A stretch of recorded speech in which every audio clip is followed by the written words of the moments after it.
जय हिंद। स्वागत है आपका हमारे इसी पाठशाला सेंटर यूट्यूब चैनल में। आज हम करने वाले हैं पटवारी परीक्षा जो 2017 में हुआ था, उसमें हिंदी के 8 प्रश्न। और हिंदी का प्रश्न यदि जल्दी खत्म हो जाता है ना, अधिक समय नहीं लेता, वैसे तो 10 प्रश्न है हिंदी का। यदि अधिक समय लेगा तो हम अगला वीडियो आपको छत्तीसगढ़ का जीएस बताएंगे। और यदि कम समय रहा, मतलब कम समय लगा हिंदी को, तो हम इसी वीडियो में आपको क्या बता देंगे, छत्तीसगढ़ के जीएस में जो प्रश्न आए थे इसमें इस पेपर में, उसको भी हम बता देंगे। ये सेशन आपको कैसा लग रहा है जरूर कमेंट करके बताइएगा। और आपको किस प्रकार का वीडियो चाहिए जरूर हमको अपने विचार शेयर करें। चलिए चलते हैं सीधे हमारे प्रश्नों की ओर। तो सबसे पहला प्रश्न है हिंदी में आज, ठीक है। तो सबसे पहला प्रश्न ये है कि रस के संस्थापक आचार्य के आपको नाम बताना है, ठीक है। रस के जो संस्थापक है उस आचार्य का नाम आपको बताना है। तो इस आचार्य का नाम क्या हो जाएगा? रस के संस्थापक का आचार्य नाम है भरत मुनि, ठीक है। और याद रखिएगा, भरत मुनि ने केवल 9 रसों के बारे में बताया है, ठीक है। भरत मुनि ने केवल 9 रसों के बारे में बताया है। उसके बाद, ठीक है, 9 रस के बारे में बताया है। उसके बाद अभी तक हमको 11 रस मिले हैं, 11 रस बना दिए गए हैं अलग से, और वात्सल्य रस और एक और रस बना दिया गया है। और कहीं कहीं तो ये लिखा है कि भरत मुनि ने केवल 8 रस के बारे में ही बात किया है, ठीक है। जो हमारा जो शांत रस है उसको भरत मुनि के द्वारा नहीं बताया गया। किसी किसी बुक में तो ये भी लिखा है। तो फिलहाल तो हमारा ये दिक्कत वो नहीं है कि किसने क्या बनाया, बस हम ये जान लेते हैं कि भरत मुनि ने हमको रस के बारे में बताया है। अगला प्रश्न, तत्सम किसे कहते हैं? तत्सम किसे कहते हैं? तो इसका ऑप्शन है, किसी भाषा के मूल शब्द को हम तत्सम कहते हैं, ठीक है। दूसरा है, शब्द के विकृत रूप को हम विकृत रूप को तत्सम कहा जाएगा, कि जिनकी कोई उत्पत्ति नहीं होती, या फिर ये सभी। तो तत्सम नाम से ही पता है, तत्सम मतलब उसके जैसे। किसी भाषा के मूल शब्द को हम तत्सम कहते हैं।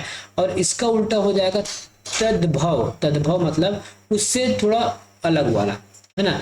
मतलब जैसे हम क्षीर बोलते हैं, क्षीर, ठीक है, क्षीर। और इस क्षीर को हम कहते हैं खीर। तो जो बदला हुआ रूप है उसको हम तद्भव कहते हैं, और जो ओरिजिनल रूप है किसी भाषा का उसको हम किस नाम से जानते हैं? तत्सम के नाम से जानते हैं। निम्नलिखित में से कंठ व्यंजन कौन सा है? आपको बताना है कंठ व्यंजन कौन सा है। तो ये आपके व्यंजन का पाठ है, जिसमें 25 हमको स्पर्श व्यंजन पढ़ते हैं ना, उसी के बारे में पूछा गया है। तो 25 व्यंजन में कंठ कौन सा है? तो मैं आपको यहाँ बता दूं, कचट तक होता है, क च ट त और प। ऊपर वाले को हम कंठ कहते हैं, है ना। इंग्लिश में मैं इसको लिखता हूँ KTMDO। के से कंठ, टी से तालु, एम से मूर्धा, डी से दंत और ओ से होठ। मैं इसको ऐसे याद करता हूँ, ठीक है। तो हमको कंठ पूछा है, तो कंठ में क्या किया जाता है? क ख ग घ अंगा। क्या आ जाएगा? क ख ग घ अंगा, ये वाला।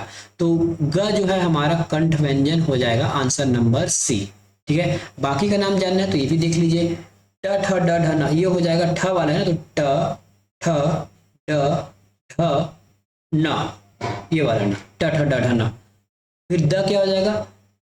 प फ ब भ म, ये वाला हो जाएगा आपका प फ ब भ म, है ना। उसके बाद हो जाएगा त थ द ध न, त थ द त थ द ध न, ठीक है। तो ये आपका हो जाएगा ट ठ ड ढ न, त थ द ध न, प फ ब भ म। ये सब आपके कंठ व्यंजन है, ठीक है। और आंसर हमारा हो जाएगा ग, हमारा कंठ, सॉरी कंठ बोलता हूँ, सारे 25 आपके स्पर्श व्यंजन है। उसमें से जो क से स्टार्ट होता है वो कंठ है, च से स्टार्ट होता है वो तालु है, ट से स्टार्ट हो रहा होगा वो मूर्धा है, त से वाला दंत है, और व से स्टार्ट प फ ब भ म, मतलब जो प से स्टार्ट हो रहा है वो हमारा ओठ व्यंजन है, ओष्ठ व्यंजन है। अगला प्रश्न है, घर की मुर्गी दाल बराबर कहावत का अर्थ बताइए। घर की मुर्गी दाल बराबर कहावत का अर्थ होता है अपने आदमी को कम महत्व देना। क्या चीज? अपने आदमी को कम महत्व देना, इसका मतलब हो जाता है। अगला प्रश्न, सोठा के विषय में आपको सही मात्रा बतानी है। तो मैं एक वीडियो में और बताया था, सोठा और दोहा एक दूसरे के विपरीत होते हैं, एक दूसरे के विपरीत होते हैं। तो यदि हम सबसे पहले में दोहा मान लेते हैं, तो दोहा में क्या होता है? दोहा में क्या हो जाता है आपका आंसर? दोहा में होता है विषम चरणों में 11 मात्रा, सॉरी 13 मात्रा और सम में 11। वही सोठा जस इसका उल्टा होता है। तो सोठा में विषम में 11 और सम में 13 मात्राएं होती है। और यहाँ पूछा गया है सोठा के विषम में कितनी मात्राएं, तो विषम में 11 मात्रा। सोठा और दोहा एक दूसरे के विपरीत होते हैं। अगला प्रश्न, कपटी मित्र किस मुहावरे का अर्थ है? गुदड़ी का लाल, आस्तीन का सांप, आंख का तारा या फिर उपयुक्त में से कोई नहीं। तो कपटी के लिए हम उपयोग करते हैं आस्तीन का सांप। जो सब कुछ जानता है उसके लिए एक शब्द क्या होगा? सर्वज्ञ। ये देखिए, अल्पज्ञ जो कम ज्ञान का, बहुज्ञ जो ज्यादा जानता है, इसका मतलब। अब आपके पास आता है अलंकार के बारे में। शब्द अलंकार को बताइए। अलंकार दो प्रकार के होते हैं, एक होता है अर्थ अलंकार, दूसरा शब्द अलंकार। जो वैसा अलंकार जिसमें शब्दों के माध्यम से कुछ नई चीजें जुड़ जाती है, फिर उसको सजाया जाता है, उसको हम क्या कहते हैं? शब्द अलंकार। और अर्थ जिसमें अर्थ ही उसका मुख्य रूप होता है, उसमें अर्थ से ही उस पंक्ति के चार चांद लग जाते हैं, उसको हम अर्थालंकार कहते हैं। तो यहाँ पे रूपक आपके अर्थालंकार है, ठीक है, उल्लेख अर्थालंकार है, अतिशयोक्ति अर्थालंकार है, केवल अनुप्रास जो है आपके शब्द अलंकार है। यहाँ जो शब्द के वर्ण की बार बार पुनरावृत्ति से ही कुछ आपके विकृत या फिर कुछ उसको सजाया जाता है उस पंक्ति को, इसलिए अनुप्रास अलंकार शब्द अलंकार में आ जाएगा। बाकी रूपक, उल्लेख और अतिशयोक्ति ये सब आपके किस में आ जाएंगे? अर्थालंकार में आ जाएंगे। ये चीज तुम्हारा जी ललचाती है, इस वाक्य में ललचाती है निम्न में से किस क्रिया का उदाहरण है? सकर्मक, पूर्णकालिक, अकर्मक या फिर प्रेरणार्थक। ठीक है, प्रेरणार्थक। तो इसका आंसर क्या हो जाएगा? देखिए, प्रेरणार्थक का मतलब होता है किसी से कुछ करवाना, तो यहाँ से किसी से कुछ कराने वाला तो काम हो ही नहीं रहा है। अकर्मक जिसमें क्या ना होगा? ऑब्जेक्ट। जिसे मैं अगर इंग्लिश में बात करूं तो इंग्लिश में यदि ऑब्जेक्ट नहीं है तो अकर्मक होगा, लेकिन इसमें तो ये तुम्हारा जी ललचाती है, ठीक है, ये चीज मतलब नाम तो मिल ही रहा है, ठीक है, तो ये क्या हो जाएगा हमारा? इसमें तो कर्म कहीं ना कहीं है। पूर्वकालिक क्रिया क्या होती है? जिसमें दो क्रियाएं एक के बाद हो, मतलब एक क्रिया पहले हो और दूसरा बाद हो। मतलब अगर मैं ये कहूं कि वह व्यक्ति उठ कर चला गया, मतलब वो व्यक्ति पहले उठा फिर चला गया, तो ये पूर्वकालिक क्रिया होगा, पहला खत्म तो दूसरा स्टार्ट। लेकिन ये हमारा न तो पूर्वकालिक है, न कर्मक है और ना ही प्रेरणार्थक है, तो ये हो जाएगा हमारा सकर्मक।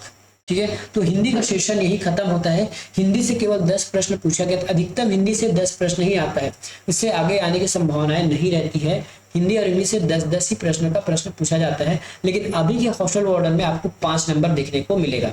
समय कितना हुआ देख लेते हैं, फिर हम आगे चलेंगे। समय बस इसमें हुआ है मात्र 8 मिनट। तो हम अब जो छत्तीसगढ़ के जो पार्ट है ना जीएस, उसको भी हम सॉल्व करेंगे। अब ये है, ये सेक्शन हमारे छत्तीसगढ़ के जो जनरल स्टडी से जो प्रश्न आते हैं, ठीक है, वहां से पूछे गए प्रश्न है। अब यहाँ से देखते हैं कि हमारा कैसा प्रश्न छत्तीसगढ़ से पूछा जाता है। और छत्तीसगढ़ से 15 से 20 नंबर का प्रश्न आता है।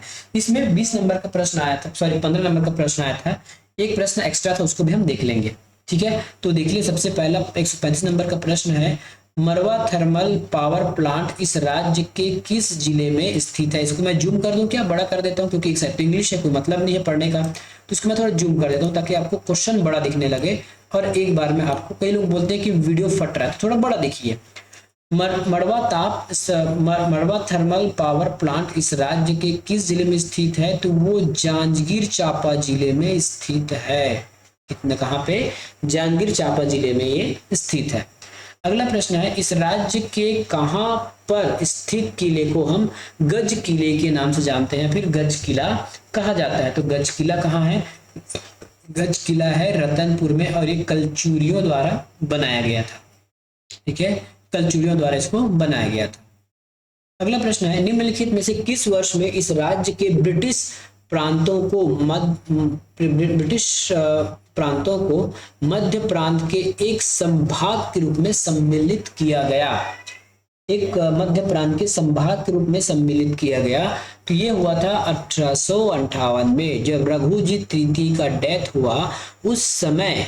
ठीक है, उस समय छत्तीसगढ़ को एक संभाग बनाया, पहले जिला बनाया गया था, उसके बाद संभाग बनाया गया।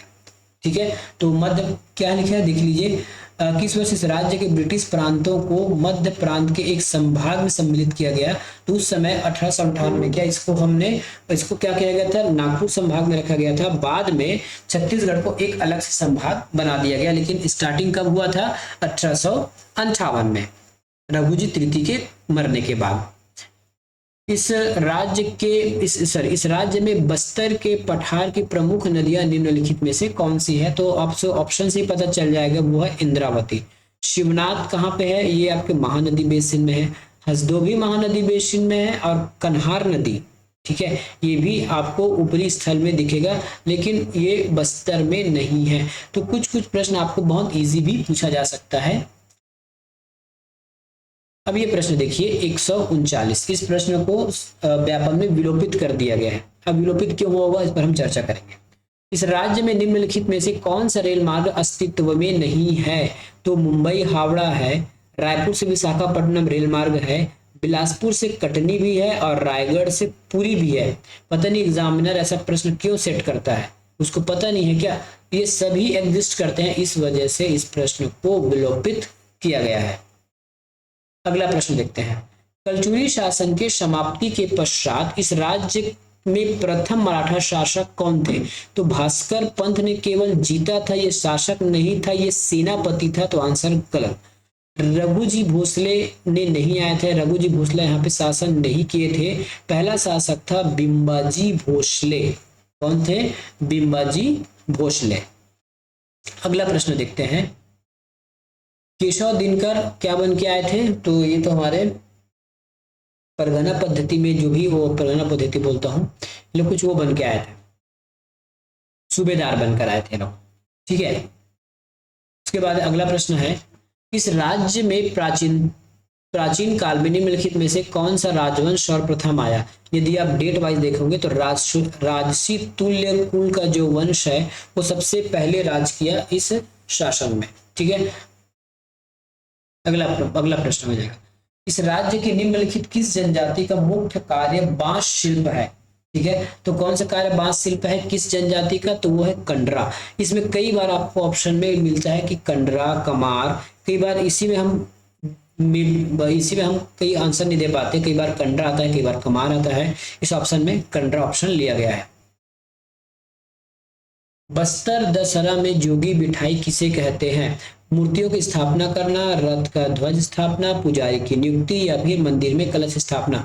तो इस वर्ष के आंसर में ऑप्शन नंबर डी को लिया गया है, लेकिन इसका सही आंसर होगा पुजारी की नियुक्ति करना, ठीक है। एक जोगी बिठाई में एक व्यक्ति को 9 दिन के लिए, कौन सी जनजाति को? हलबा जनजाति का एक व्यक्ति होगा, उसको 9 दिन के लिए वहां देखरेख करने के लिए, माता की देखरेख करने के लिए, अपने वहां की जितने भी व्यवस्था है मंदिर के अंदर, उसको देखने के लिए एक पुजारी की नियुक्ति की जाती है, उसको कहते हैं जोगी बिठाई। लेकिन इस वर्ष आंसर ले लिया गया था कलश में स्थापना करना। ऐसे बहुत सारे बुकों में केवल पुजारी की नियुक्ति या फिर वहां का जो रहता है ना देखरेख करने वाला, वही लिखा गया है जोगी बिठाई के बारे में।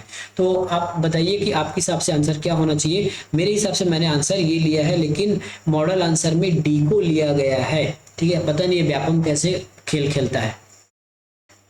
इस राज्य के निम्नलिखित में से किस स्थान में लौह अयस्क में के सर्वाधिक विस्तृत भंडार विद्यमान है? तो ये है हमारे बैलाडीला में।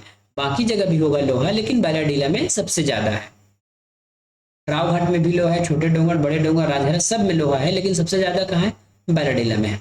इस राज्य में 1942 में रायपुर षड्यंत्र केस के निम्नलिखित में से कौन शामिल था? तो वो थे हमारे परसराम सोनी जी, ठीक है। जब हम छत्तीसगढ़ का इतिहास पढ़ाएंगे तो जम के पढ़ाएंगे इसको, इसके लिए टेंशन मत लीजिएगा। हमारा एक क्लास चल ही रहा है अभी भी, ठीक है, हमारा एक क्लास चल ही रहा है इसके ऊपर हमारा एक क्लास चल ही रहा है, जिसमें हम बेसिक पढ़ा रहे हैं। अभी क्या पढ़ा रहे हैं? बेसिक पढ़ा रहे हैं, और वो चलता रहेगा पूरे साल में। अगला प्रश्न है 146। इस राज्य में मार्च 2022 में रायपुर जिला राजनीतिक सम्मेलन, कट रहेगा ऊपर, ये देखिए, राजनीतिक सम्मेलन के समय गिरफ्तार हुए नेताओं में से एक कौन थे? तो इसका आंसर हो जाएगा एक कौन थे उसमें से? तो एक थे हमारे पंडित रविशंकर शुक्ल। कौन थे? पंडित रविशंकर शुक्ल, जो गिरफ्तार किए गए कब? 1922 में, मार्च 1922 में। अगला प्रश्न, इस राज्य के किस जनजाति के द्वारा सरहुल त्योहार मनाया जाता है? तो ये प्रश्न तो व्यापम का फेवरेट है भैया, हर साल पूछता है। ये आ जाएगा उरांव जनजाति के द्वारा। इस राज्य में निम्नलिखित में से किस नदी पर रविशंकर सागर परियोजना स्थित है? मतलब रविशंकर जलाशय बनाया गया है। तो ये है हमारे महानदी, जिसको हम गंगरेल के नाम से भी जानते हैं। गंगरेल, गंगरेल बांध के नाम से भी जानते हैं। 149 प्रश्न, आज का सेकंड लास्ट प्रश्न है ये, ठीक है। निम्नलिखित में से किस वर्ष में रायपुर को इस राज्य का राजधानी बनाया गया? तो याद रखिएगा, अंग्रेज कुछ समय के लिए रघुजीत तृतीय के वयस्क होने तक अंग्रेज यहाँ अधीक्षक के रूप में आए, और अधीक्षक के रूप में आने के बाद जो कैप्टन एगेन्यू है उसने ने रतनपुर से, ठीक है, एगेन्यू ने रतनपुर से रायपुर ट्रांसफर किया 1818 में। कौन? Captain Agnew. तो आ जाएगा 1950। निम्नलिखित में से किस जमींदारी को इस राज्य का प्रथम शहीद वीर नारायण संबंधित है? निम्नलिखित में से किस जमींदारी से इस राज्य का प्रथम शहीद नारायण सिंह संबंधित था? तो ये थे हमारे सोना खान। इस प्रश्न से आपके दो प्रश्न बन जाते हैं, दो आंसर मिलते हैं। पहला तो जमींदारी सोना खान का, दूसरा बात प्रथम शहीद बोला जाएगा तो नारायण सिंह, ठीक है। तो इस प्रकार से हमने आज छत्तीसगढ़ का जीएस पाठ और हिंदी वाले पाठ को कंप्लीट कर लिया। कौन से चैप्टर का था ये हमारे पटवारी वाला पेपर का था। अब तक देखते हैं कि अब तक हमने क्या क्या कंप्लीट कर लिया है। यहाँ से ये लास्ट पेपर है, ठीक है। ये लास्ट पेपर में आपको देखिए पूरा चीज लिखा रहता है पेपर में, ये देखिए। तो हमने कंप्यूटर कंप्लीट कर लिया, बिल्कुल हो गया। हिंदी भी कंप्लीट कर लिया, इंग्लिश हो चुका है, हो सकता है अपलोड नहीं हुआ होगा तो मिल जाएगा आपको। हो सकता है आपकी यदि हिंदी अपलोड नहीं हुआ तो हिंदी भी मिल जाएगा। पेपर कंप्लीट हो चुका है। गणित अभी बचा हुआ है, मानसिक योग्यता भी हम कराने वाले हैं नहीं, बाद में कराएंगे। और ये सामान्य ज्ञान हो गया, ये भी हो गया। और समसामयिक घटना पढ़ाने से कोई मतलब नहीं है, क्योंकि ये चेंज होते रहता है, ठीक है। तो हमारा इस मेनली बच क्या गया, गणित और मानसिक योग्यता। गणित भी हम कल इसको अपलोड कर देंगे। मिलेंगे अगले वीडियो में, धन्यवाद।